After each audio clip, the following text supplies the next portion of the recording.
여러분과 함께 새살이 솔솔이라는 제목으로 함께 말씀 나누고자 합니다. 한 5년 정도 지났을까요? 제가 고등학교를 다니던 때입니다. 누구나 그러하듯이 왜 웃지? 네, 5년이요. 누구나 그러하듯 고등학생이던 저에게 두 가지 큰 고민이 있었어요. 한 가지는 오늘 점심 메뉴가 무엇일까? 이거 굉장히 중요한 거거든요. 물론 지금은 한 달치 식단표가 나온다고 알고 있어요. 근데 제가 고등학교를 다니던 5년 전에는 그런 게 없었거든요. 그래서 여러분은 그 스릴과 기대감을 모를 겁니다. 점심 메뉴가 무엇인지 알지 못한 채로 종치자마자 급식소로 누가 먼저라 할 거 없이 뛰쳐나가요. 급식소로 하니까 되게 생소한 단어를 듣는 것처럼 아까 일부 친구들이 반응하더라고요. 서로의 다리가 뒤에 엉켜지고 안경이 떨어지죠. 그렇게 멀어지는 불쌍한 영혼들을 뒤로 하고서 눈앞에 보이는 급식소 아주머니, 그 앞에 섰을 때 코끝에서부터 느껴지는 음식 냄새에 온 후각신경을 곤두세우며 받아들이게 되는 점심 메뉴. 이 정도의 기대와 간절함으로 오늘 말씀에 집중하게 될 줄 믿습니다. 아멘. 진짜 고민은 따로 있었어요. 여드름입니다. 공감하는 친구, 네, 여드름. 앞머리를 깔 수 없게 만드는 좁쌀 같은 녀석들. 코 옆에 이따만한 여드름을 난 걸 보면서 야, 누가 너 좋아하는 거 아니냐? 하면서 놀려요. 이걸 왜 좋아하지? 나는 심란해 죽겠는데? 심지어 저는 100m 미남이라는 이야기를 정말 많이 들었습니다. 왜냐면 100m에서 보면 여드름이 안 보인대요. 근데 제가 생각해보니까 얼굴도 안 보일 것 같아요. 속은 거죠. 잠을 자고서 일어난 다음날 거울을 보는 게 왜 그리 더 괴로웠는지, 오늘은 또 어떤 새로운 화농성 염증 친구 녀석이 나를 반겨줄까, 그렇게 매일매일이 여드름 때문에 굉장히 골치 아픈 시간을 보냈습니다. 왜냐하면 여드름 너무 드러나 보이잖아요. 그쵸? 얼굴에 사람을 보면 그 얼굴을 보게 되어 있는데 눈동자보다 여드름이 더 크게 보이는 거예요. 저는 오늘 말씀에 저 셀프 디스 엄청 합니다, 여러분. 네, 주 안에 우린 한 가족이니까 불쌍히 여겨주시고요. 어쨌거나 여드름 때문에 괴로운 것은 안 씻고 다니는 것처럼 보이는 시선이에요. 저 정말 잘 씻거든요. 폼 클렌징도 손바닥에 손톱만큼 짜서 거품 내서 씻어요. 근데 시각적으로도 위생적으로도 상대방에게 괜한 불쾌감을 주는 것, 그게 여드름, 아니 어쩌면 모든 피부 질환 아닐까 싶습니다. 제가 경험해보니 그렇더라고요. 요즘 우리는 레위기로 큐티를 하고 있습니다. 지난주에 목사님께서 레위기의 핵심적인 말씀을 전해주셨죠. 내가 거룩하니 너희도 거룩할지어다. 이건 마치 이스라엘 백성들과 어떻게든 함께하고 싶어 하시는 하나님의 간절함처럼 느껴졌어요. 그래서 애틋해요. God works with you. 나 너랑 함께 걷고 싶어. 근데 죄를 가진 너의 모습으로 나랑 함께 할 수가 없어. 나는 죄를 가까이 할 수가 없거든. 나는 죄를 보면 죽여야만 해. 그래서 너 말고 어떤 제물로서 죽음을 대신하자. 이 제사들로 너의 죄를 잠시만 덮자. 그리고 우리 함께 걷자. 응? 이것이 레위기의 전체 내용이에요. God works with you. 오늘은 특별히 레위기에서 나병이라고 하는 생소한 병을 보게 됩니다. 나병이라는 거 익숙하지 않죠? 그래서 우리는 이렇게 오해를 합니다. 한센병 아닌가? 걸리게 되면 손발에 신경이 무감각해지는 병. 그러다가 여러 번의 외상을 입고서 신경이 없으니까 부딪히고 찢어져도 모르는 거예요. 그래서 살점이 떨어져 나가는 한센병 아니냐고. 한때 성경을 번역했던 사람들은 이 나병이라는 단어를 실제로 문둥병, 이건 잘못된 말이라고 하죠. 한센병이라고 번역했다고 합니다. 그런데 현대 의학과 증거들로서 이 나병은 이제 더 이상 한센병이 아니라고 이야기를 해요. 만약 나병이 한센병이라고 한다면 레위기의 다른 말씀에 보면 옷이나 벽 같은데 나병이 핀다라고 얘기하거든요. 그럴 수가 없다고 하더라고요. 한센병은 피부 질환이니까. 뿐만 아니라 그 당시에 고대 문헌을 보면 AD 5세기 이전까지, 예수님이 오신 후에 500년이 지나기 이전까지 이 이스라엘 지역에 있었던 요곳에는 한센병이 나타났다라는 기록이 없다고 합니다. 아직까지도. 무엇보다도 레위기에 나타나는 이 나병의 증상들은 한센병의 증상과는 엄연히 다릅니다. 그래서 우리는 나병을 악성 피부병의 종류로 봐야 돼요. 성경에 나타나는 이 나병의 증상들을 보면 피부가 하얗게 바래집니다. 이렇게 흰 피부가 된다 이런 게 아니라 하얗게 드러나요. 이렇게 뭐라고 할까? 눈처럼 일어난다고 하죠. 그리고 껍데기가 일어나서 벗겨지고요. 색이 변하면서 진물이 나고 흉측한 몰골로 바뀐다고 합니다. 그렇다면 왜 하나님께서는 나병, 곧 악성 피부병 이걸 가지고 이야기하고 계실까요? 그것은 God works with you. 거룩하신 하나님의 그 깨끗함 앞에서 인간의 죄 묻은 더러움을 보여주는 시각적인 고통이 바로 나병이고 악성 피부병이기 때문입니다. 이런 나병은 두 가지의 특징을 가지고 있습니다. 오늘 저와 함께 이 나병의 두 가지 특징을 살펴보면서 이것이 우리에게 의미하는 바가 무엇인지를 함께 좀 살펴보고자 합니다. 나병의 첫 번째 특징. 여기 중간고사 준비하는 거니? 왜 4명이 5명이 다 이렇게 기록을 하고 있어요? 리더인가요? 아, 네. 깜짝 놀랐습니다. 네. 평가하는 거 아니지, 네, 설교. 네. 나병의 첫 번째 특징입니다. 그것은 바로 죽음입니다. 출애굽한 이스라엘 백성들에게 나병은 죽음으로 여겨졌어요. 왜냐하면 악성 피부병으로 인한 그 상태가 마치 시체의 모습과도 같았거든요. 나병 환자의 흉측한 그 몰골은 걸어다니는 시체와 같았다는 것입니다. 그래서 이제 하나님께서는 나병 환자로 확진된 사람에게 이렇게 행하라고 말씀하십니다. 레위기 13장 45절 말씀인데 화면을 보시고 우리 같이 함께 읽도록 합시다. 시작. 윗입술을 가리고 외치기를 부정하다 부정하다 할 것이요. 여기서 나온 옷을 찢고 머리를 풀며 윗입술을 가리고 외치는 모습은 죽은 사람을 위하여 소리 높여 울며 슬퍼하는 애곡한다고 하죠. 극도의 그런 절망스러운 표현입니다. 나병이 죽음과도 같다라는 것을 의미하는 거예요. 그렇다면 나병의 두 번째 특징은 무엇일까? 그것은 전염성입니다. 나병은 아까도 얘기했듯이 옷이나 집 벽에 옮겨지는 전염성을 가지고 있다고 합니다. 물론 사람도 예외가 아니었겠죠. 그래서 만약 옷이나 집 벽에 나병이 발생하게 되면 옷은 불태워 버려야 되고요. 집은 허물어 버려야 된다고 극단적인 명령을 하십니다. 그렇다면 이런 상황에서 나병 환자는 어떻게 해야 했을까? 레위기 13장 46절 말씀인데 다시 한번 화면을 보면서 우리 함께 한 목소리로 읽겠습니다. 시작. 병 있는 날 동안은 늘 부정할 것이라 그가 부정한즉 혼자 살되 진영 밖에서 살지니라. 아멘. 그는 쫓겨나야 했습니다. 전염성을 가지고 있었기 때문입니다. 죽음과 전염성이라고 하는 특징을 가진 나병. 만약 누군가에게 나병이 걸리게 된다면 그 사람은 어떤 모습으로 살아가야 할까? 먼저는 죽음이라는 상징성 때문에 그 사람은 부정한 자가 됩니다. 그것도 스스로부터 자기에게 낙인을 찍게 되는데요. 윗입술을 가리고 부정하다 부정하다 외치면서 살아야 돼요. 마치 이런 거죠. 나에게 가까이 오지 마세요.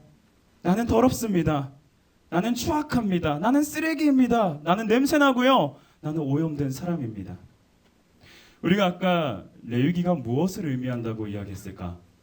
God works with you. 내가 거룩하니 너희도 거룩하라. 그런데 나병 환자에게는 거룩은커녕 지금 부정함만 남아 있습니다. 이게 뭘까요? 이 사람은 그렇다면 하나님과 함께 할 수 있다는 걸까요? 아니요. 거룩하신 하나님과 결코 함께 할 수 없는 상태에 있는 겁니다. 하나님과의 관계가 완전히 끊어져 버린 상태에 있는 거죠. 그뿐만 아니에요. 두 번째로 전염성을 가진 병이기 때문에 이 사람은 집 밖으로 격리 조치가 됩니다. 격리라는 단어를 우리가 메르스 한창 유행할 때 언론에서 굉장히 많이 들었어요. 타인에게서 멀리 떨어지게 함, 함께하지 못하도록 차단시켜 버리는 거죠. 이스라엘 백성은 출애굽한 이후에 광야에서 텐트와 같은 진을 치고 거두면서 이동했습니다. 그런데 나병 환자는 이 진 밖으로 쫓겨나야 됩니다. 더 이상 자신의 가정도, 자신의 친구와도, 또 자기의 지파도, 무엇보다 자신이 속한 그 이스라엘 나라라는 백성과도 함께 할 수 없게 돼요. 마치 이런 거죠. 하나님과의 관계와 공동체와의 관계가 나병이 걸린다면 다 끊어져 버리는 겁니다. 그런데 사랑하는 성림 고등부 여러분, 저는 이 말씀을 보면서 뭔가 굉장히 익숙한 그림이 하나 떠올랐습니다. 그 옛날 에덴이라고 하는 곳에서의 사건인데요. 선악을 알게 하는 나무의 열매를 먹은 후 하나님의 낯을 피하여 숨어버린 아담과 하와의 모습입니다. 말씀을 찾아서 한번 읽어보도록 합시다. 창세기 3장 7절 8절 말씀인데 같이 성경을 펴서 화면에 나오긴 하지만 성경 한번 펴볼까요? 창세기 3장 7절과 8절 말씀입니다. 위에 불 좀 켜주시고요. 창세기 3장 7절과 8절 말씀. 창세기는 신약 맨 끝에 있죠. 고개를 끄덕이는 친구들이 있어요. 그렇구나. 네, 창세기 3장 7절 8절 말씀. 7절은 우리 여학생들이, 8절은 남학생들이 읽으면 좋을 것 같습니다. 우리 여학생들, 왜 여학생부터 시킵니까? 라는 질문을 받은 적이 참 많아요. 찬양할 때도 왜 여학생만, 우리 여학생이 1절 합시다. 그리고 2절은 다 같이 합시다. 왜 그러냐고. 왜 그런지 아십니까? 내 마음이죠. 7절 여학생들이, 8절은 남학생들이 읽겠습니다. 7절 여학생들부터 시작.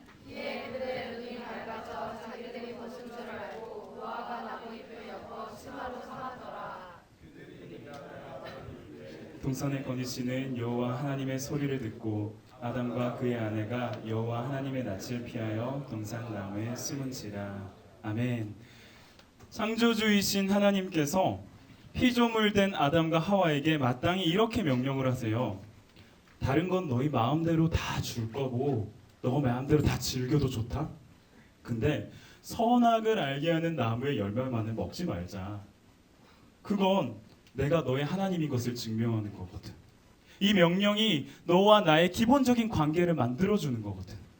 너와 나의 연결, 우리. 그런데 어떻게 됐죠? 그들은 그 열매를 먹습니다. 그러자 나타난 첫 번째 변화를 우리가 읽었어요. 서로 벌거벗은 것을 깨닫게 돼요. 서로의 그 드러난 피부로서 수치심을 느끼게 됐다라는 겁니다. 비정상적인 것을 알게 됐어요. 무질서한 상태라는 것을 알게 된 거죠. 그래서 하나님을 피해요. 하나님은 그 사람과 함께하기를 원하시는데 그 사람은 하나님을 피해요. 왜요? 죽음의 공포가 다가왔거든요. 거룩하신 하나님 앞에 섰을 때에 나는 죽을 수밖에 없구나라는 그 두려움이 그 사람에게 임했던 겁니다. 그렇게 모든 인간은 한 사람도 예외 없이 하나님과의 관계가 끊어져 버립니다. 그런데 거기서만 멈추지 않죠. 그들은 하나님이 함께 하시는 그곳 에덴에 거할 수 없게 됩니다. 그렇게 모든 인간은 하나님이 완벽하게 창조하셨던 조화로운 세상 속에서 무질서한 상태로 격리조치가 됩니다. 그래서 여러분 우리가 아픈 거고요. 그래서 슬픈 거고요. 그래서 고통과 절망스러운 상황들이 나타나는 거예요. 질투와 시기가 판을 치고 이제 사회면의 뉴스와 신문 기사는 차마 우리가 눈뜨고 바라볼 수 없을 정도의 참담한 모습들을 보고 있지 않습니까? 우리 친구들에게 이 이야기가 어떻게 들리십니까? 나와는 상관없는 이야기인가요? 그저 한편의 신화를 들은 것과 같은 이야기인가요? 그러면 다른 관점으로 한번 생각해 보죠. 과연 우리의 삶에서 죽음과 전염성은 우리와 아무런 관계가 없는가? 다시 질문하겠습니다. 과연 우리의 삶에서 죽음이라는 것과 전염성이라는 것은 여러분에게 아무런 상관이 없을까요? 여러분 안타깝지만 우리는 죽음을 피할 수 없는 사람들이잖아요. 그것이 하나님과의 관계가 끊어지는 것이든 우리의 호흡이 끊어지는 것이든 우리는 언제나 그 죽음의 공포 속에서 불안을 느끼며 살아갑니다. 그래서 더 높아지려고 해요. 자꾸만 채우려고만 해요. 더 가지려고 하고요. 불안해서 느껴지는 그 공허함을 채워야만 하거든요. 그런데 하나님이 아닌 다른 무엇으로 채워보려는 우리의 모든 시도들, 그걸 실제로 해보았던 성경의 한 기자는 이렇게 이야기합니다. 헛되고 헛되니 모든 것이 헛되도다. 하나님 없는 삶은 그저 그 자체가 죽음이고 격리된 상태입니다. 부끄럽지만 저의 고백을 좀 하고자 합니다. 저는 레위기를 한 번도 제대로 읽어본 적이 없었던 전도사입니다. 아이러니하죠. 전도사가 레위기를 한 번도 읽어본 적이 없었어요. 제대로. 언제까지? 이번 큐티를 할 때까지. 어렵다고 느꼈고요. 굉장히 지루하다고 느꼈어요. 나만 그렇게 생각한 거 아닐 텐데 왜 웃을까? 근데 하필이면 큐티 본문이 레위기예요. 그리고 하필이면 김인영 목사님이 그때 이곳에 오셔가지고 이곳에 서셨죠. 큐티 강좌를 고등부에게 전하십니다. 그러면서 도전하셨어요. 21일 동안 한번 해보자고. 그러면 습관이 될 거라고. 안 할 수가 없잖아요. 전도사인데. 꾸역꾸역 했습니다. 죄송합니다. 정말 꾸역꾸역 했습니다. 그러다가 큐티를 통해서 이 레위기가 신영아, 나 너랑 함께하고 싶어 라는 하나님의 고백인 것을 알게 됐고요. 지난 수요일부터 목요일, 금요일, 토요일 그리고 오늘에 이르기까지 5일에 걸쳐서 나병 환자와 관련된 이야기를 묵상하면서 결국 이렇게 고백하더라고요. 아, 내가 나병 환자구나. 혹시 우리 중에 청매로 큐티를 하는 친구들이거나 혹은 지금 저와 이렇게 짧게 나눈 말씀을 듣고서 저와 동일한 고백을 해야 되겠다라는 마음이 드는 친구들은 제가 먼저 이야기할 테니 여러분도 따라해 주시면 좋을 것 같아요. 아, 내가 나병 환자구나. 남들이 하니까 그렇게 억지로 하는 고백 말고 정말 내가 죽음을 피할 수 없는 인생이고 무질서한 가운데 놓여져 있는 죄인이라고 느끼는 사람들만 다시 한 번 더 저와 함께 고백했으면 좋겠습니다. 아, 내가 나병 환자구나. 감사합니다. 기가 막힌 것은요, 제사장은 나병 환자를 치료해 주지 못해요.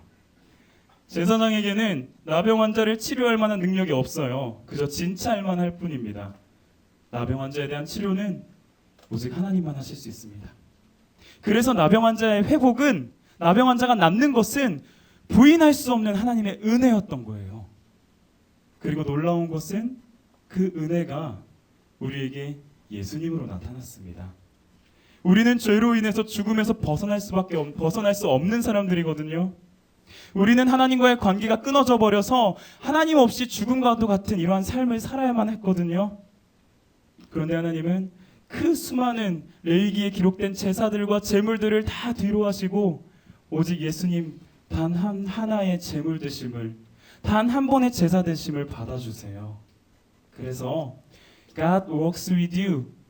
나 너랑 함께 걷고 싶으니까 너를 대신할 희생 제물로 너의 죄를 잠깐만 덮자 라고 레위기에서 말씀하셨던 하나님이 이제는 예수님을 희생 제물로 하여 우리의 죄를 영원히 덮어주시면서 God is with us. 나 이제 너랑 함께하고 있어. 너는 내 안에 머물러 있기만 하면 돼. 내가 다 해줄게. 이런 말도 안 되는 사랑을 예수님을 통해서 저와 여러분에게 보여주고 계십니다. 그리고 이것은 그 누구에게도 차별이 없는 사랑이라고 이야기하고 있어요. 가난하여 그의 힘이 미치지 못하더라도 이 예수 그리스도를 믿는 자에게 허락하시는 구원의 은혜입니다. 그렇게 우리는 예수님을 통해서 죽음에서 생명으로 옮겨진 자들, 변화된 자들이죠. 그렇다면 죽음에서 새 생명을 얻게 된 우리는 이제 어떻게 살아야 될까? 이게 참 중요하잖아요. 어떻게 살까? 여러분, 나병이 전염성을 가지고 있다는 거 기억하시죠? 마찬가지입니다. 이제는 예수 믿고 구별된 사람으로서 전염성을 가지고 살아야 됩니다. 어떤 전염성이요? 선한 영향력. 성경에는 나병 환자와 비슷한 처지에 있는 혈류증 여인이 나옵니다. 그녀 역시 접촉하는 모든 사람이나 물건들이 다 부정하다고 여겨졌어요. 예를 들면 혈류증 여인이 이 물을 만졌을 때 제가 이 물을 만지거나 마시면 제가 부정한 사람이 돼요. 그런데 그녀가 예수님의 옷자락을 만지죠. 우리 상식으로 그렇다면 예수님은 그녀로 인해 부정해지셔야 되는 거 아닌가요? 아니요. 오히려 그녀의 병이 떠나가고 정결하게 됩니다. 예수님의 거룩함이 여인의 부정함으로 전염된 거죠. 마치 어둠 가운데 빛이 비춰지듯이, 썩고 부패해야 할 그 음식들에게 소금이 뿌려지듯이 그렇게 예수님의 선한 영향력이 흘러 넘치게 됩니다. 이처럼 우리를 구원하신 하나님은 우리에게 동일한 구별된 삶을 요청하세요. 내가 거룩하니 너희도 거룩하라. 그것이 이제는 예수님을 통해서 구별되게 살아라 라고 요청하세요. 근데 그게 참 힘들죠. 구별되게 산다라는 것이 우리는 잘 모를 뿐더러 알더라도 노력하는데 잘 안 돼요. 디모데 훈련을 하는 중인데요. 한 주간 자신을 가장 괴롭게 하는 것이 무엇인지 나눈 적이 있었습니다. 그때 많은 친구들이, 거의 한 70-80%의 친구들이 학교에서 욕하는 것 때문에 마음이 찔린다고 진짜 솔직하게 고백해 줬습니다. 여러분은 우리가 구별된 삶에 대해서 나 오늘부터 구별된 자로서 욕하지 않겠습니다라고 하는 그 의지적으로 욕하지 않겠다라고 하는 그 의지, 우리는 그 의지로 행할 수 있는 게 아닙니다. 그 다짐으로 행할 수 있는 게 절대 아니에요. 잘 들어보세요. 우리는 다르게 생각해야 됩니다. 욕을 하지 않겠다고 다짐하거나 욕을 할 만한 자리에 가지 않는 것보다 더 확실한 방법이 있어요. 그 욕할 만한 입술로 기도하는 거고요. 그 욕할 만한 입술로 말씀 읽는 겁니다. 디모데전서 4장 5절엔 저렇게 기록되어 있어요. 하나님의 말씀과 기도로 거룩하여지니라. 구별된 삶을 위한 이보다 더 확실한 방법이 없다는 거예요. 제가 이것을 확실하게 경험한 사건이 있어서 여러분들에게 소개하고 말씀을 맺도록 하겠습니다. 짧죠? 짧아요. 이 눈이 짧다고 이미. 저는 스포츠를 굉장히 좋아합니다. 물론 축구를 엄청 좋아하지만 야구도 만만치 않게 좋아해요. 지난 4월부터 아름다운 야구의 시즌이 돌아왔습니다. 제가 생각하는 야구의 매력은 투수가 공을 던지는 그 한 공 한 공마다 굉장한 의미가 있다고 여기는 거예요. 실제로 그렇거든요. 그러다 실투하면 홈런 맞고 안타 맞더라고요. 그래서 야구 한 경기가 보통 1회에서 9회까지 3시간 반 정도 하거든요. 기본적으로. 근데 더 길어지면 막 5시간, 6시간 해요. 저는 한 번 보게 되면 끝까지 봅니다. 공 하나하나가 중요하다라는 야구의 매력을 알기 때문에. 그뿐만이 아니에요. 부끄럽지만 공개하겠습니다. 오늘 셀프 디스의 날이니까. 야구 시즌이 시작되면서 제 아이패드에 3개의 프로그램이 깔렸습니다. 컴페어 2015, MLB 2016, 그리고 24 말루 2 KBO. 아이고 너 누구니? 야. 네, 잘 들으세요. 지금 너가 잘 들어야 돼. 2개는 국내 야구고 하나는 메이저리그예요. 게임이죠. 야구 게임. 시간이 부족하더라고요. 3가지 게임을 다 하려다 보니까. 그래서 잠을 줄였어요. 근데 겁나 피곤한 거예요. 왜지? 잠을 안 잤으니까. 그래서 수업 시간에 전보다 더 졸았죠. 예전에는 한두 번 졸았다면 그때는 그냥 얘기하지 않겠습니다. 한동안 새벽 예배 나가는 게 너무 귀찮고 힘들었어요. 죄송한 말씀이지만. 그러다 어느샌가 제 안에 내가 응원하는 팀이 지고 있거나 게임이 풀리지 않을 때 안타 한번 치면은 찬스예요. 이건 점수를 내는 상황인데 엄지가 버벅대서 안타를 못 치는 상황이 발생해요. 그때 폭력적인 언어와 행동이 저에게 드러나는 것을 보게 됩니다. 실제로요. 아니 어쩌면 여러분 그게 원래 저의 감추어졌던 죄악된 본성이에요. 그게 드러나 버린 거죠. 소름이 끼치더라고요. 제가 어떻게 행동했을까요? 와 대박 내가 지금 욕을 해? 안 되겠다 이 게임 안 해야겠다 절제 이렇게 하고 지우는 것에 그쳤을까요? 그래도 참 감사할 것 같아요. 근데 만약 그랬다고 한다면 지웠다고 한다면 박병호 선수 홈런 치는 순간 또 깔았을지도 몰라요. 박병호를 키워야겠다 이러면서. 말씀을 보기 시작했습니다. 기도의 자리로 더 자주 나아가려고 정말 몸부림쳤어요. 시간을 늘리려고요. 하나님과의 관계가 즐겁다라는 것을 알게 되니까 야구 안 보더라고요. 3시간 반 너무 시간이 아까웠어요. 게임 못하겠더라고요. 재미가 없기도 하고 손가락도 아프더라고요. 여러분 구별된 삶과 선한 영향력은 어쩌면 이렇게 시작해야 하는 겁니다. 우리의 노력과 의지로 어떻게 하려고 하는 게 아니라 하나님의 말씀과 기도로 거룩하여지니라. 공동체 안에서도 마찬가지겠죠. 마음에 안 드는 친구 있습니까? 아직도 있습니까? 지금 5월인데 아직도 내 옆에 있는 친구가 어색해서 우리 함께 손잡고 가세요 하는데 손 안 잡아요?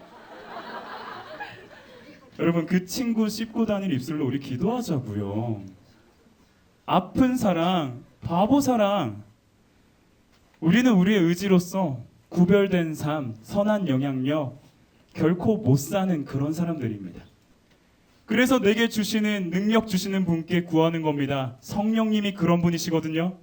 우리와 함께 하시며 우리가 감당할 수 없는 구별됨을 감당할 만한 능력 주시는 분, 요청하면 도와주시는 분, 보혜사 성령, 그분이 우리와 함께하고 계신데요. 어떻게? 예수님을 통해서. 아까 들었잖아요. God with us. 우리와 함께하고 계시는 분에게 요청하는 것이 우리가 할 수 있는 가장 최선의 방법이라고 성경은 이야기합니다. 마지막으로 영상 하나를 같이 보도록 하겠습니다.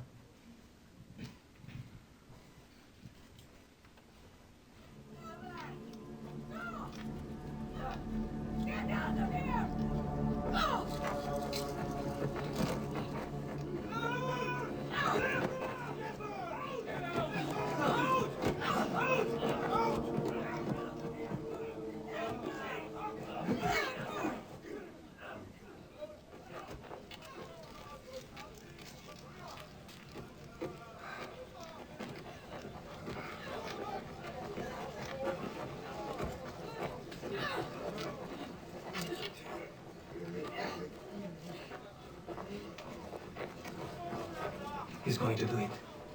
Do what? He's going to heal again. How? Watch. Just watch. No one touches me. A miracle. We saw them many times, Roman.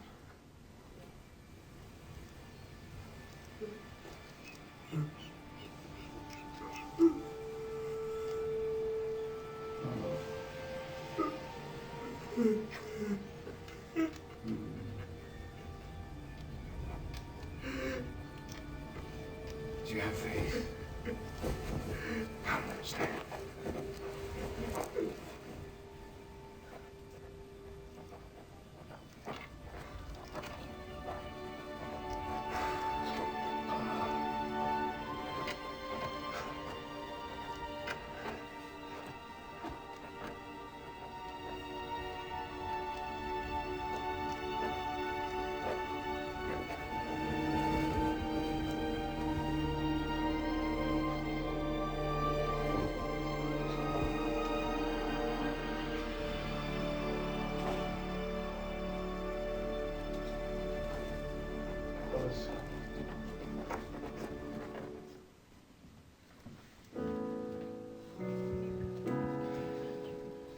어느 날 내 몸에서 일어나는 변화에 두려움이 찾아왔습니다. 사람들은 나를 제사장 앞으로 끌고 갔습니다. 나는 제사장에게 여러 날 동안 여러 번의 검사를 받았습니다. 그리고 나서 제사장은 내가 결코 듣고 싶지 않은 말을 기어코 나에게 선언했습니다. 너는 부정한 나병 환자다.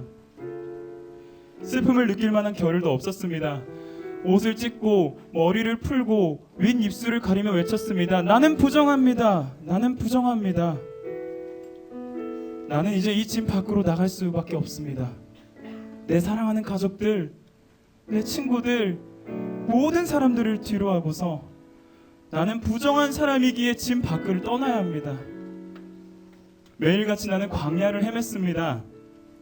아무도 내게 먹을 것을 주는 사람이 없었거든요. 내 상처 가득한 피부에는 진물이 흘러내리고 냇가에 비친 내 모습은 점점 더 흉측해져만 갑니다. 이미 나는 죽은 것이나 다름없는 사람이거든요. 나는 나병 환자입니다. 그런데 멀리서 누군가 나를 향해 다가옵니다. 나는 얼굴을 가리며 외쳤습니다. 나는 부정합니다. 나는 부정합니다. 그런데 나를 향한 그 발걸음이 멈추지 않습니다.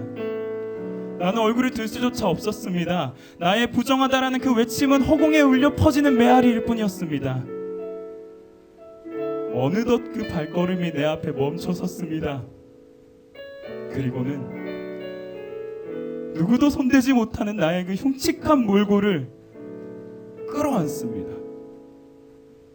내가 원하노니 깨끗함을 받으라. 그 순간 나의 상처에 새살이 솔솔 돋아나기 시작합니다. 그가 주시는 깨끗함이 나의 부정함을 뒤덮고 있습니다.